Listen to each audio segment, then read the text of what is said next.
आवाज।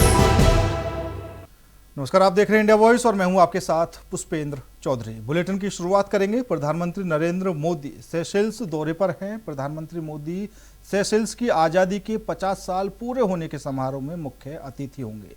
प्रधानमंत्री मोदी ने कहा है कि ये यात्रा हिंद महासागर क्षेत्र में समुद्री सहयोग को बढ़ाएगी और एक सुरक्षित, शांतिपूर्ण और समृद्ध हिंद महासागर क्षेत्र के हमारे साझा विजन को आगे बढ़ाएगी। प्रधानमंत्री नरेंद्र मोदी के स्वागत के लिए सेशेल्स सज चुका है। भारतीय समुदाय के लोगों की खुशी का कोई ठिकाना नहीं है। थोड़ी देर में ही आपको सेशेल्स में मोदी मोदी की गूंज सुनाई देगी। प्रधानमंत्री नरेंद्र मोदी सेशेल्स दौरे के लिए रवाना हो चुके हैं। प्रधानमंत्री मोदी ने एक्स पर लिखा, सेशेल्स में उनके नेशनल डे सेलिब्रेशन में हिस्सा लूंगा। इस साल ये और भी खास है क्योंकि ये गोल्डन जुबली सेलिब्रेशन है। सेशेल्स एक कीमती समुद्री पड़ोसी है और हमारे विजन महासागर में एक अहम पार्टनर है। साथ ही ग्लोबल साउथ के हितों को आगे बढ़ाने में भी मैं अपने दोस्त सेशेल्स रिपब्लिक के प्रेसिडेंट डॉक्टर पैट्रिक हर्मिनी के साथ बातचीत का इंतजार कर रहा हूँ। इस दौरे के दौरान सेशेल्स की नेशनल असेंबली को संबोधित करते हुए मुझे गर्व महसूस होगा। मैं वहाँ इंडियन कम्युनिटी से मिलने का भी इंतजार कर रहा हूँ।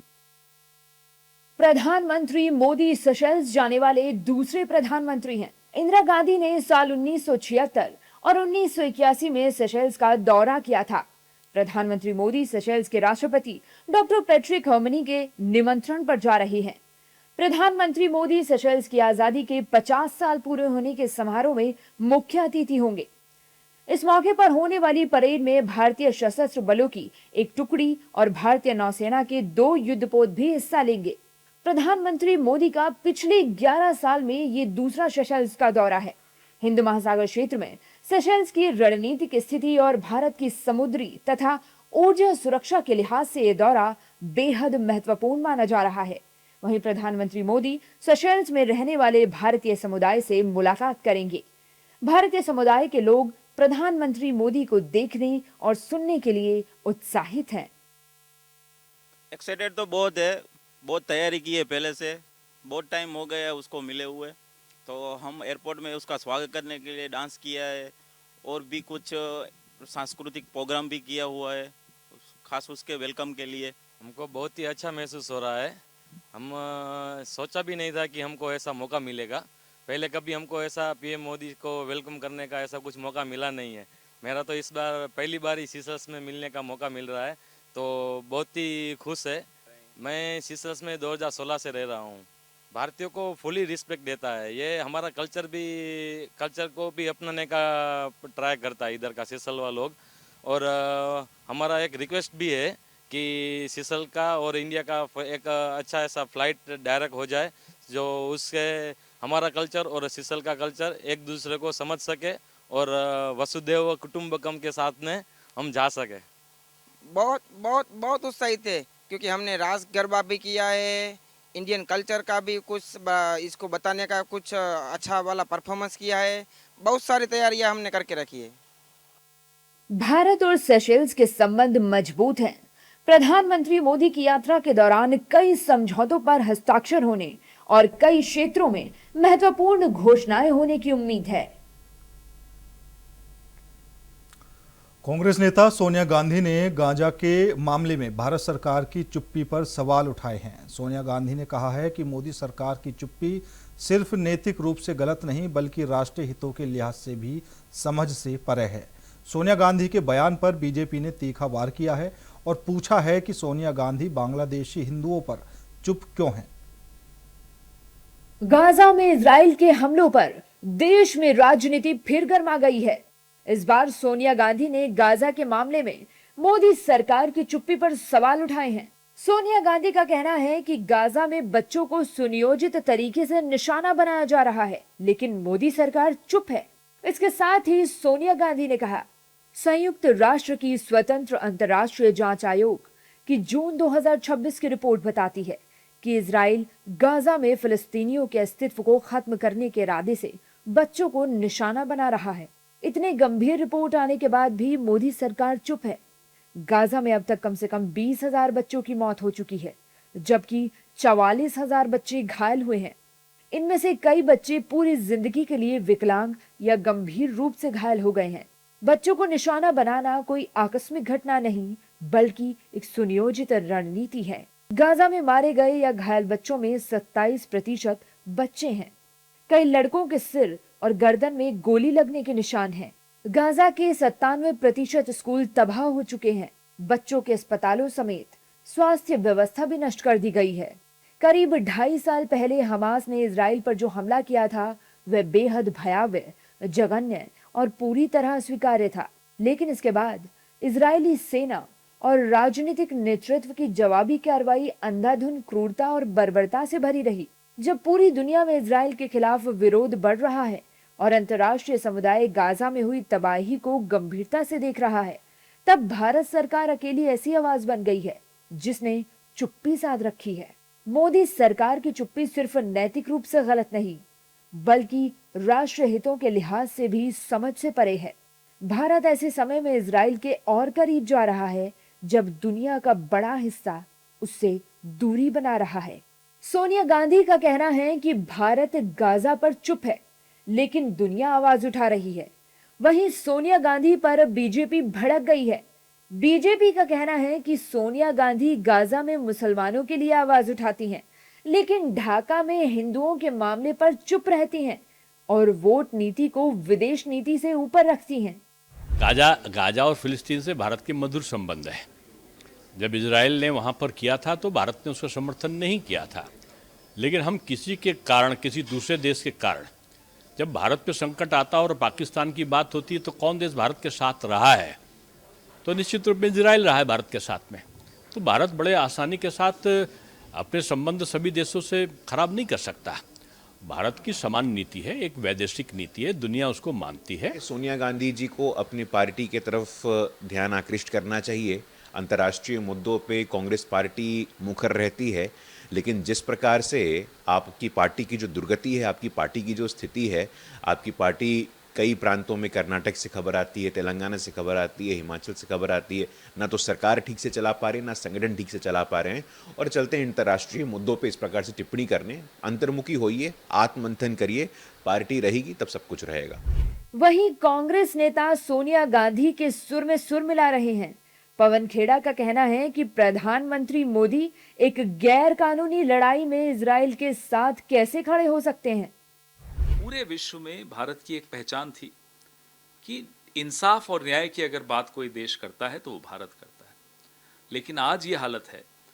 एक गैर कानूनी जंग शुरू होने से एक दिन पहले मोदी जी अचानक इजराइल जाके इजराइल का समर्थन करके आ गए, और आज तक इजराइल के खिलाफ, इजराइल ने जो गजा में बच्चों की हत्या की, निर्मम हत्या की, ये पाप किया, अपराध नहीं पाप किया, उसके खिलाफ एक शब्द नरेंद्र मोदी के मुंह से नहीं निकलता। वहां जो मानवता का हनन हुआ वो शर्मसार करने वाला था, और ऐसा हनन नहीं होना चाहिए था। आपका अटल बिहारी वाजपेयी जी का भी आप कहानी देख लीजिए, उनका भी जो पक्ष था वो भी देख लीजिए, किस प्रकार से उन्होंने मतलब गाजा को लेकर के और वहां के लोगों को लेकर के चिंता व्यक्त की थी। कम से कम इन लोगों को भी चिंता करना चाहिए था। वहीं एनडीए के नेताओं ने भी सोनिया गांधी के खिलाफ मोर्चा खोल दिया है। शायद सोनिया गांधी जी को पता नहीं कि मिनिस्ट्री ऑफ एक्सटर्नल अफेयर्स ने बायलैटरल डिस्कशंस और ये विनंती की है कि दोनों देशों में अमन शांति बनाए रखे।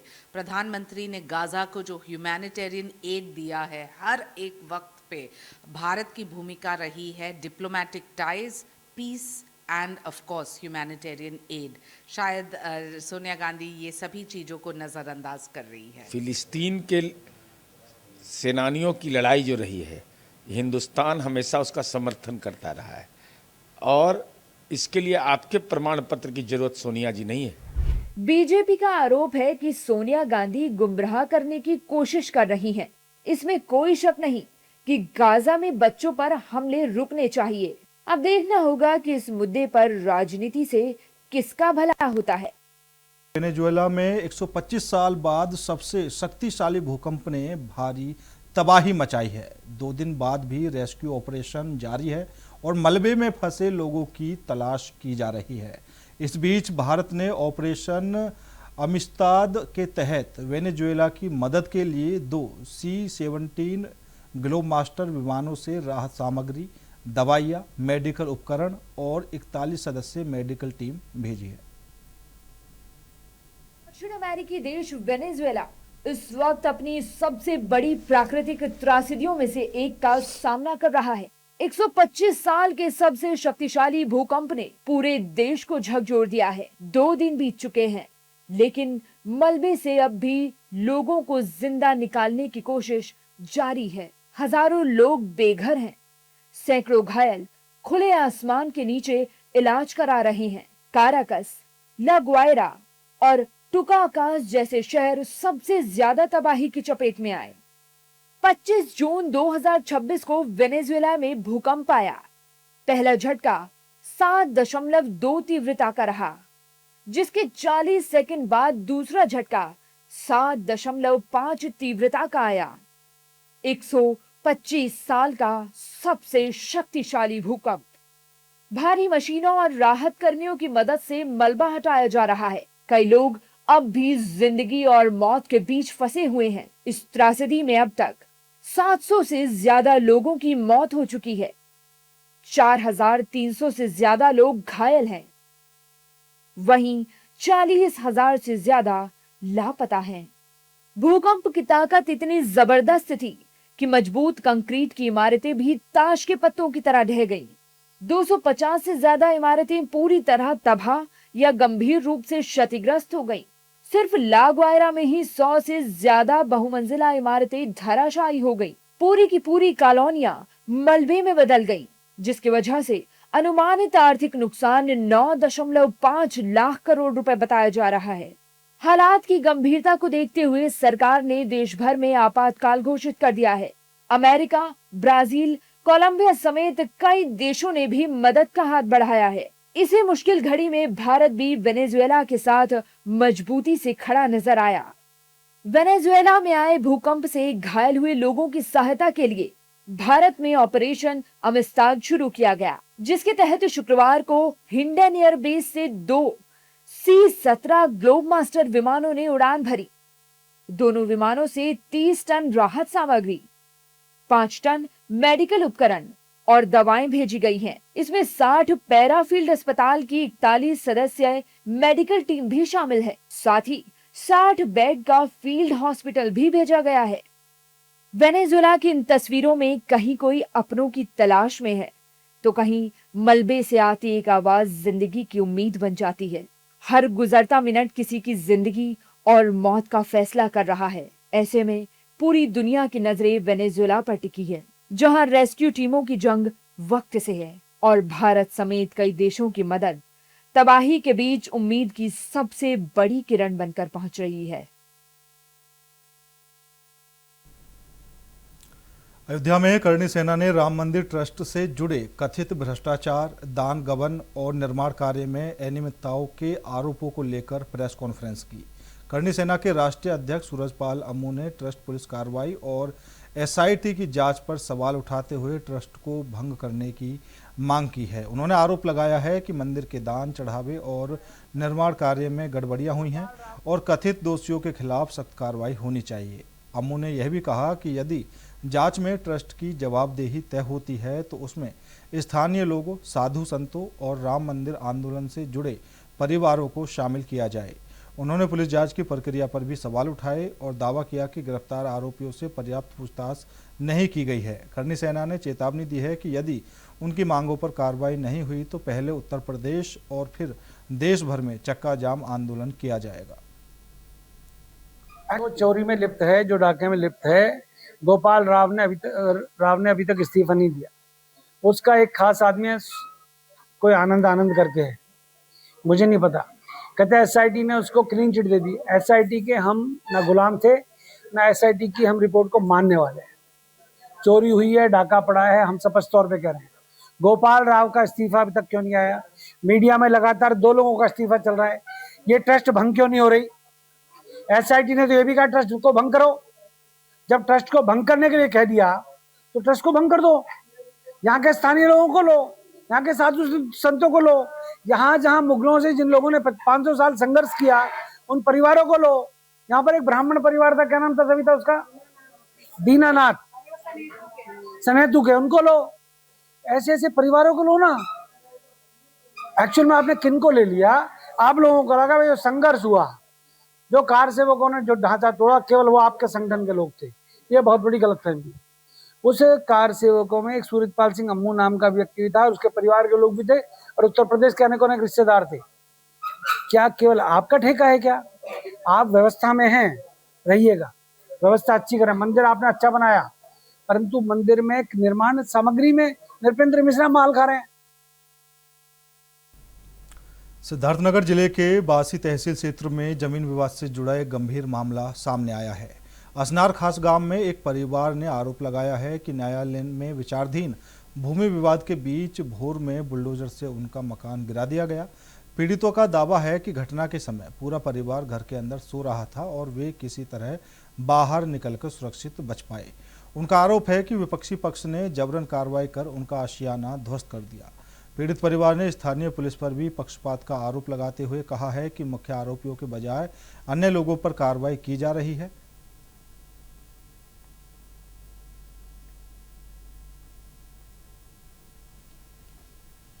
असनार खास ग्राम का मामला है। दो पक्षों के मध्य का ये निजी विवाद है। एक पक्षकार ने दूसरे का निर्मित मकान जेसीबी से गिरवाया है। प्रकरण का संज्ञान आया, मैंने भी स्थल निरीक्षण किया और एसओ को प्रभारी निरीक्षक डिडई को प्रभावी कार्रवाई हेतु निर्देशित कर दिया गया है। कुछ आवश्यक गिरफ्तारियां भी की गई हैं पुलिस के द्वारा।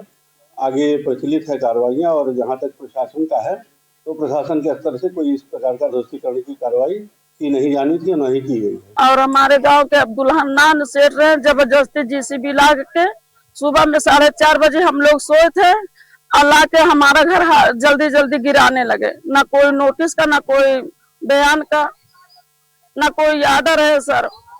जबरदस्ती गिरा दिया हमारा घर पूरा। हमारा खाना पीने वाला सब सामान उसी में दब गया, और हम लोग पता चला तब जान छुड़ा के भागे वहां से। पुलिस की सूचना दी है सर, जब गिरा उड़ा दिए तब सर लोग आए, कोई नहीं, मौके पे कोई नहीं आया सर। हम बहुत 112 4:30 बजे से लगा रहे थे।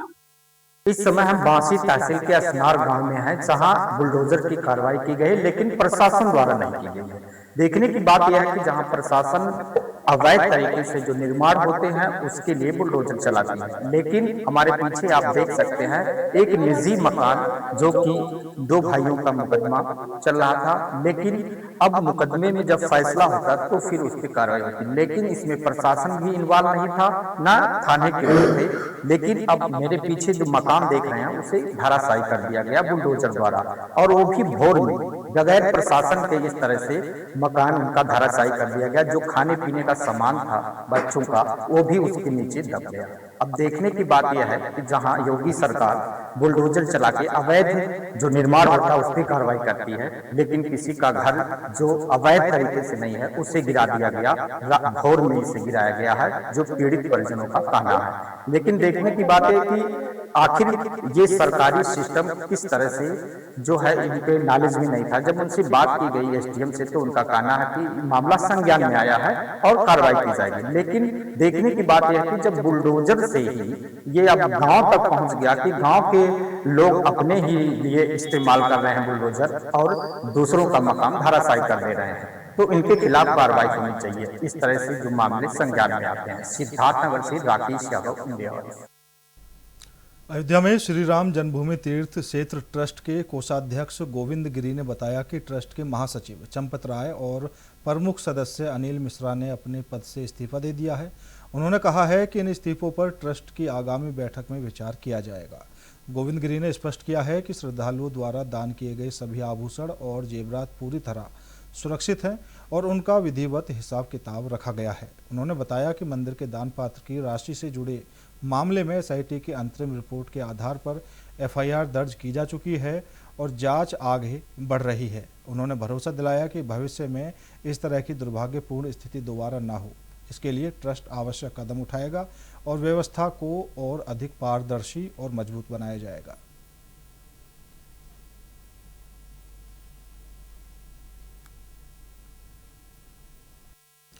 फिलहाल मेरे साथ इस बुलेटिन में इतना ही। बाकी देश और दुनिया की तमाम खबरों के लिए देखते रहिए इंडिया वॉइस।